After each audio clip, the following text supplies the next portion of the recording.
मेरा नाम है मोहित और आपका स्वागत हमारे YouTube चैनल हिस्ट्री चैंपियन में। तो जैसा कि आप जानते हो, आपका जो पेपर होने वाला है, जो भौतिक भूगोल का, उससे संबंधित जितने महत्वपूर्ण प्रश्न है उनके बारे में अपन पढ़ने वाले हैं। उसका जो अगला महत्वपूर्ण प्रश्न होगा आपके सामने, ज्वालामुखी की उत्पत्ति, प्रकार, वितरण एवं प्रभावों के बारे में संक्षिप्त में वर्णन कीजिए। मतलब ज्वालामुखी की उत्पत्ति किस प्रकार से होती है, कितने प्रकार की ज्वालामुखी होती है, वितरण किस प्रकार से होता है, उनके प्रभावों के बारे में विस्तृत रूप से आपको क्या करना है, विवरण करना है। काफी ज्यादा महत्वपूर्ण प्रश्न आपके सामने। तो आपको क्या करना है, चैनल को सब्सक्राइब कर देना भाई। चैनल को सब्सक्राइब करोगे ना, तभी आपके सामने ये जो फ्री में जो पीडीएफ पढ़ा रहा हूं मैं आपको, ये फ्री में आपको पढ़ने के लिए मिल जाएगी। कहां पर मिलेगी आपको, उसके लिए आपको सबसे पहले चैनल को सब्सक्राइब करना पड़ेगा। जैसे चैनल को सब्सक्राइब करोगे, डिस्क्रिप्शन में मैंने प्लेलिस्ट का लिंक दे रखा, वहां से जाकर आप अन्य वीडियो देख सकते हो उस टॉपिक से संबंधित। समझ में आ गया। और वहीं पर आपके सामने टेलीग्राम का भी लिंक मिलता है आपको। टेलीग्राम पे क्लिक करते हो तब क्या होता है आपके सामने, आप हमारे टेलीग्राम चैनल पे पहुंच जाओगे। टेलीग्राम चैनल को ज्वाइन कर लेना। वहां पे फाइल वाला सेक्शन है, उस फाइल वाले सेक्शन में छोटे शब्दों में ज्योग्राफी सर्च करना। और ज्योग्राफी में जैसे आप सर्च करोगे तो नीचे बीए फर्स्ट सेमेस्टर ज्योग्राफी की पीडीएफ पड़ी होगी, वो जाकर पढ़ लेना आपके सामने सारी की सारी। बस आपको इतना ही करना है, सिर्फ जो नीचे की तरफ आपके सामने ज्योग्राफी की पीडीएफ आपके सामने पड़ी होगी, जाना और वहां से जाकर वो पढ़ लेना। साथ के साथ आपके सामने अगर फ्लिपकार्ट मंत्रा से अगर कोई प्रोडक्ट खरीदना चाहते हो तो यहाँ पर जो व्यू प्रोडक्ट वाला ऑप्शन है और शॉप वाला ऑप्शन है, इस पे क्लिक करके आप क्या कर सकते हो, कोई भी फ्लिपकार्ट या मंत्रा से, इस कोने में जो ऑप्शन है इस पे क्लिक करके आप कोई भी फ्लिपकार्ट और मंत्रा से कोई भी प्रोडक्ट खरीद सकते हो। समझ में आ गया। चलो शुरू शुरू करते हैं अपन वीडियो को। ज्वालामुखी है वो पृथ्वी की सतह पर एक ऐसा छेद व विवर करती है जिससे होकर पृथ्वी के आंतरिक भाग से गर्म मैग्मा, राख और जलवाष्प बाहर निकलते हैं। मतलब मैंने आपको वो सिद्धांत सिखाया था ना, प्रेशर कुकर वाला सिद्धांत, जिसके अंतर्गत मैंने क्या बताया था, प्रेशर कुकर में पानी गर्म होता रहता है, लेकिन जैसे उसमें वाष्प बनती है तो अब वो क्या करती है, अपनी सीटी को ऊपर करता है, उसमें जो छिद्र होता है उससे बाहर आ जाता है। तो इसी प्रकार का अब पृथ्वी पे तो ऐसा कोई छिद्र मिलता नहीं है, तो वो देखते हैं कोई क्या, तो उनको ऐसा छेद मिल जाए कहीं ना कहीं, या फिर कोई थोथली जगह मिल जाएगी। उस थोथली जगह से भुरभुरी जगह मिल जाएगी, उससे क्या हो जाता है, वो गर्म मैग्मा, राख और गैसें, वो जल वाष्प मिलकर बाहर आ जाती हैं आपके सामने। समझ में आ गया आपके सामने। अगले वाला पॉइंट था, ज्वालामुखी की उत्पत्ति किस प्रकार से होती है।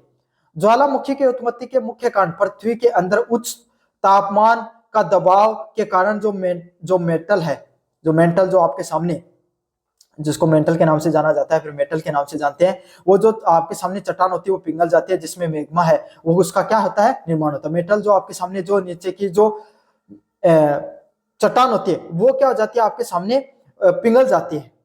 और स्थेनोस्फेयर, वो आपके सामने जो ऊपरी परत होती है स्थेनोस्फेयर, उसका क्या होता है, उस स्थेनोस्फेयर से वो जो मैग्मा, ज्वालामुखी, जो मैग्मा, जलवाष्प वगैरह क्या होते हैं, बाहर निकल जाते हैं, और उससे क्या होता है, मैग्मा का निर्माण होता है और वही मैग्मा बाहर निकलता है।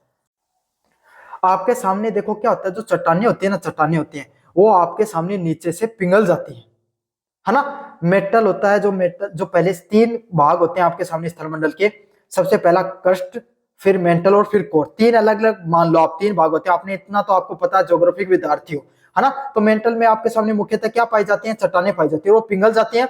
वो उसको जो पिघला हुआ भाग रहता है मेंटल और जो क्रस्ट के बीच में, उसको स्थेनोस्फेयर के नाम से जाना जाता है। उस स्थेनोस्फेयर में मैग्मा रहता है, उस पिघली हुई चट्टानों को मैग्मा के नाम से जाना जाता है, और वही मैग्मा बाहर निकलने का प्रयास करता है। इसी तरीके से क्या होता है, ज्वालामुखी की उत्पत्ति देखने को मिलती है। अगले वाला पॉइंट आपके सामने, प्लेटों की सीमाएं। अधिकांश ज्वालामुखी प्लेट सीमाओं पर, विशेषकर आपके सामने अभिसारी सीमाओं पर उत्पन्न होती है। तो अधिकतर प्लेट जो आपके सामने ज्वालामुखी है वो कहां पर उत्पन्न होती है, आपके सामने जो प्लेटें पाई जाती है ना, उन प्लेटों के जो आपके सामने किनारे होते हैं, उन प्लेटों के किनारों पर आपके सामने विशेषकर जो आपके सामने ज्वालामुखियां फटती है। विशेषकर आपके सामने जो अभिसारी सीमा होती है, कन्वर्जेंट बाउंड्रीज पर ही उत्पन्न होती है, जहां पर प्लेट है वो एक दूसरे के नीचे सबडक्शन होकर पिघल जाती है। मतलब आपके सामने ये जो ज्वालामुखी मुख्यतः कहां पर फटती है, आपके सामने जो प्लेट होती है ना, वो एक दूसरे, जो प्लेट होती है उसके एक दूसरे के नीचे चली जाती है। इस वजह से जो प्लेट नीचे गई ना, अब ये प्लेट नीचे चली गई, अब ये प्लेट क्या हो गई आपके सामने, धीरे धीरे गर्मी की वजह से पिघल जाएगी, ये क्षेत्र ऐसे हो जाएगा, और ये पिघली हुई है ना, ये आपके सामने ज्यादातर ज्यादा दबाव बनाती है, पिघलकर आपके सामने ज्यादा मैग्मा का निर्माण होता है। तो ज्वालामुखी प्लेटें वो सीमाओं के किनारे ज्यादातर देखने को मिलता है, क्योंकि वो नीचे दब करके हो गई, पिघल गई थी वो प्लेट, और उसी के किनारों के कारण ज्यादातर आपके सामने ज्वालामुखी फट जाते हैं। अगले वाला पॉइंट है हॉट स्पॉट। कुछ ज्वालामुखी प्लेट सीमाओं से दूर मेटल के भीतर स्थिर गर्म क्षेत्रों के हॉट स्पॉट के ऊपर बनते हैं। मतलब कुछ ऐसे क्षेत्र होंगे जो ये जो प्लेटें होती हैं, जो आपके सामने कॉन्टिनेंटल, जो आपके सामने अलग अलग प्लेटें होती हैं स्थल मंडल की, उन प्लेटों के किनारे नहीं, उनके बीच के क्षेत्र में फटता है। क्यों? क्योंकि यहाँ पर क्या क्षेत्र था, यहाँ पर आपके सामने थोड़ा बुरबुरा क्षेत्र था, कम आपके सामने मोटाई थी क्रस्ट की, तो क्या मेंटल से सीधा आपके सामने क्या हो गया, सीधा मैग्मा बाहर आता है और इसको हॉट स्पॉट के नाम से जाना जाता है। जैसे हवाई द्वीप है, यह आपके सामने इसी के लिए प्रसिद्ध है, इसी चीज के लिए प्रसिद्ध है। यहाँ पर आपके सामने जो जितना भी जो ज्वालामुखी है वो सीधी मेंटल के द्वारा सीधी के सीधा मैग्मा है, वो जो लावा है वो बाहर आता है। मैग्मा का उत्थान। मैग्मा की कम घनत्व है और गैसों के दबाव के कारण यह दरारों या कमजोर क्षेत्र से पृथ्वी की सतह के ऊपर तेजी से बढ़ता है। मतलब जो मैग्मा होता है ना, लावा होता है, ये लिक्विड फॉर्म में होता है, इसका डेंसिटी कम होती है। भाई डेंसिटी क्या, तो घनत्व क्या होता है आपके सामने, घनत्व ऐसे समझ लो, कोई भी चीज है ना वो आपके सामने बुरबुरी होगी, पानी है, पानी का घनत्व कम होता है आपके सामने किसके मुकाबले, मिट्टी के मुकाबले आपके सामने, ये समझना ना। तो इसका क्या होता है, ये जो मैग्मा होता है ये लिक्विड फॉर्म में होता है, तो इसका क्या होता है, घनत्व कम होता है और गैसें होती हैं, तो इसके कारण क्या हो जाता है, दरारों से ऊपर की ओर उठता है। समझ में आ गया आपके सामने, जिसका घनत्व कम होता है ना वो ऊपर की ओर उठ जाता है। तेल और पानी होता है ना, पानी का घनत्व क्या होता है, ज्यादा होता है और तेल का कम होता है, इसलिए पानी के ऊपर तेल डालोगे तो तेल ऊपर रह जाता है, पानी नीचे चला जाता है। समझ में आ गया आपके सामने, ये सिद्धांत इसलिए काम करता है, जिस चीज की घनत्व होता है कम होता है वो ऊपर की तरफ उठता है। तो लिक्विड फॉर्म में है मैग्मा, उसका घनत्व कम है, इसीलिए वो ऊपर की तरफ आता रहता है। समझ में आ गया आपको, इसीलिए पृथ्वी की सतह के ऊपर तेजी से आता है और फिर फट जाता है। अब आपके सामने मैं आपको बताऊंगा ज्वालामुखियों के कितने प्रकार होते हैं। ज्वालामुखियों के आपके सामने मुख्य रूप से उनकी सक्रियता के आधार पर वर्गीकृत किया जाता है, मतलब कितनी सक्रिय है उस आधार पर उनको वर्गीकृत किया जाता है। पहले आपके सामने ज्वालामुखी होती है सक्रिय ज्वालामुखी, जो हाल ही में फटे हो, जिनमें भविष्य में कभी भी फटने की संभावना बनी रहती है। मतलब सक्रिय ज्वालामुखी वो कुछ ज्वालामुखी होती हैं आपके सामने जो अभी थोड़े दिन पहले फटी हैं और उनके भविष्य में कभी भी फट सकती हैं, इस प्रकार की उनकी संभावना बनी रहती है। इस प्रकार के ज्वालामुखियों को आपको किस नाम से जाना जाता है, सक्रिय ज्वालामुखियों के नाम से जाना जाता है। किस ज्वालामुखियों के नाम से जाना जाता है, इन सब ज्वालामुखियों को सक्रिय ज्वालामुखियों के नाम से जाना जाता है। जो ज्वालामुखी आपके सामने हाल फिलहाल में ही आपके सामने फटे हैं और भविष्य में कभी भी फट सकते हैं। समझ में आ गया, इन सभी को आपके सामने किसको एक्टिव ज्वालामुखी के नाम से जाना जाता है। जैसे स्ट्रोम्बेली है वो इसका प्रमुख उदाहरण है। अगला है सुसुप्त ज्वालामुखी, डोरमेंट, जो लंबे समय से सक्रिय नहीं है लेकिन भविष्य में सक्रिय हो सकते हैं। जैसे 5-10 सालों से जो अभी तक नहीं फटा, 20-30 सालों से, लेकिन फट कभी भी सकता है। जैसे माउंट फ्यूजी है, काफी पॉपुलर नाम है, ये अभी फटी नहीं है लेकिन भविष्य में कभी भी फट सकती है। अब थोड़ा जो आपके सामने सक्रिय नहीं है आपके सामने, बस समझ में आ गया, लेकिन हो कभी भी सकता है, उसके अंदर विस्फोट कोई फिक्स नहीं रहता, पता नहीं चलता इसका।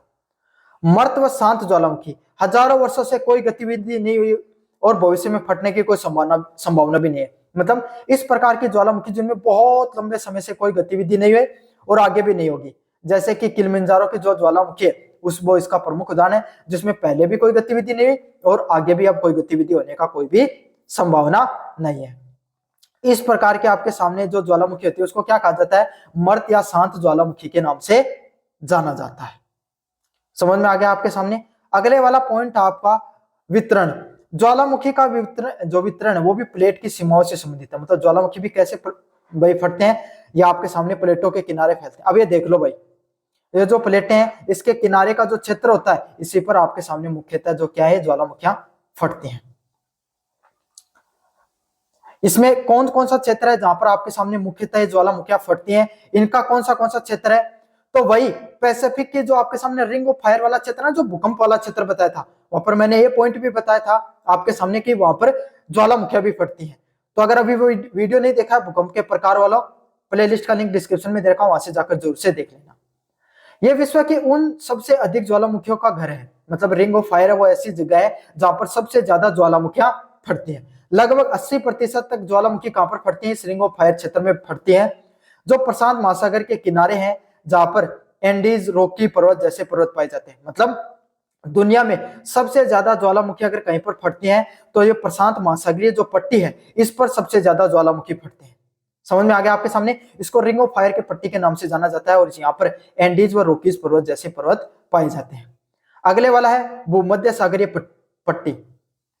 इसमें भूमध्य सागर के क्षेत्र में माउंट एंटना, माउंट वेसुवियस और पूर्वी अफ्रीका की दरार घाटी शामिल है। मतलब जो मध्य महाद्वीपीय पट्टी कौन सी होती है, इसमें भूमध्य सागर का क्षेत्र होता है, जैसे माउंट एंटना, माउंट वेसुवियस और पूर्वी अफ्रीका की दरार घाटियां इसके अंदर मुख्यतः शामिल होती हैं। अगले वाला पॉइंट आपके सामने मध्य अंटार्कटिका कटक। यह प्लेटों से दूर जाने के कारण ज्वालामुखी फटते हैं, जैसे कि आइसलैंड। मतलब प्लेटें एक दूसरे से दूर जा रही हैं, इस कारण जो ज्वालामुखी फटते हैं उसको किसके नाम से जाना जाता है आपके सामने? जो ये मध्य अंटार्कटिका कटक के नाम से जाना जाता है। मतलब जो क्षेत्र भूकंप के थे वही क्षेत्र आपके सामने ये वाले हैं। रिंग ऑफ फायर एक ऐसा क्षेत्र है जहां पर सबसे ज्यादा ज्वालामुखी फटते हैं। प्रशांत महासागर की पट्टी है ये, जहां पे आपके सामने इंडोनेशिया, ये जो हवाई द्वीप, इस प्रकार के द्वीप पाए जाते हैं, यहाँ पे भूकंप भी बहुत आते हैं और ज्वालामुखी भी बहुत ज्यादा फटते हैं। फिर भूमध्य के जो पेटियां हैं, जो जहाँ पे माउंट एंटना, माउंट वेसुवियस, ये अफ्रीका की कुछ दरार घाटियां हैं। ये यहाँ पर बड़े बड़े क्या पाए जाते हैं? पर्वत भी पाए जाते हैं और उनमें ज्वालामुखियां फटते हैं। और ये कटक वाला क्षेत्र है, यहाँ पर क्या प्लेटें एक दूसरे से दूर जाती हैं, इसके कारण ज्वालामुखियां फटते हैं। तो ये तीन प्रमुख क्षेत्र है, भूकंप भी यहीं पर आएंगे और ज्वालामुखियां भी यहाँ पर मुख्य रूप से यहीं पर फटती हैं। अब ज्वालामुखी के विस्फोट से क्या क्या प्रभाव हो सकते हैं आपके सामने? क्या क्या होता है आपके सामने? जो लावा प्रवाह से राख का जमाव, गैसों का उत्सर्जन, भूसंकलन और सुनामी से जान माल की भारी नुकसान होता है आपके सामने। मतलब भाई ज्वालामुखी फटता है तो क्या होता है? लावा निकलता है, उसके साथ राख भी निकलती है। तो राख निकलने से क्या होता है आपके सामने? एक तो जलवायु को नुकसान पहुंचता है भाई, समझ में आ गया। साथ के साथ आसपास के क्षेत्र में क्या हो जाता है? राख फैल जाती है। उस राख से क्या हो जाता है आपके सामने? लोगों को परेशानी होती है, स्वास्थ्य से संबंधित व पर्यावरण से संबंधित जो परेशानियां होती है। गैसों, अलग अलग प्रकार की जो जहरीली गैसों का उत्सर्जन होता है, भूसंकलन होता है, जो पत्थर है वो टूटना शुरू हो जाते हैं और सुनामी भी आ सकती है। अगर समुद्र के अंदर ज्वालामुखी फटा है तो सुनामी भी आ सकती है। तो इस प्रकार के जान माल का खतरे का भी डर रहता है आपके सामने। समझ में आ गया आपको? अगला सकारात्मक प्रभाव क्या होते हैं आपके सामने? उपजाऊ मिट्टी। लावा के ठंडे होने से उपक्षय से काली मिट्टी बनती है, जो कृषि के लिए बहुत ज्यादा उपजाऊ होती है। इसका फायदा यह भी होता है आपके सामने, जो लावा होता है, जैसे लावा ठंडा होता है तो इससे क्या होता है? काली मिट्टी का निर्माण होता है। अब भारत का जो दक्कन का पठार है वो किस चीज से बना है? ज्वालामुखियों से निर्मित है। इसमें ज्वालामुखी के आपके सामने शांत होने से, आपके सामने जो लावा के ठंडे होने से जो काली मिट्टी है उसका निर्माण हुआ। और देखो आपके सामने कपास और रेगुर मिट्टी के नाम से जाना जाता है। सबसे ज्यादा कपास पैदा होता है, सबसे ज्यादा फर्टाइल जमीन है वहां की। समझ में आ गया आपको? अगला है खनिज भंडार। ज्वालामुखी क्षेत्र में सोना, तांबे, जस्ता जैसे महत्वपूर्ण खनिज भी पाए जाते हैं। भाई ज्वालामुखी का क्षेत्र होता है ना, ये खनिजों का भी भंडार होता है। यहाँ पर बड़ी मात्रा में सोना, तांबा व जस्ता जैसे आपके सामने जितने भी महत्वपूर्ण खनिज होते हैं वो इन सब क्षेत्रों में पाए जाते हैं। खनिजों का भंडार भी यहाँ पर बहुत बड़ी मात्रा में पाया जाता है।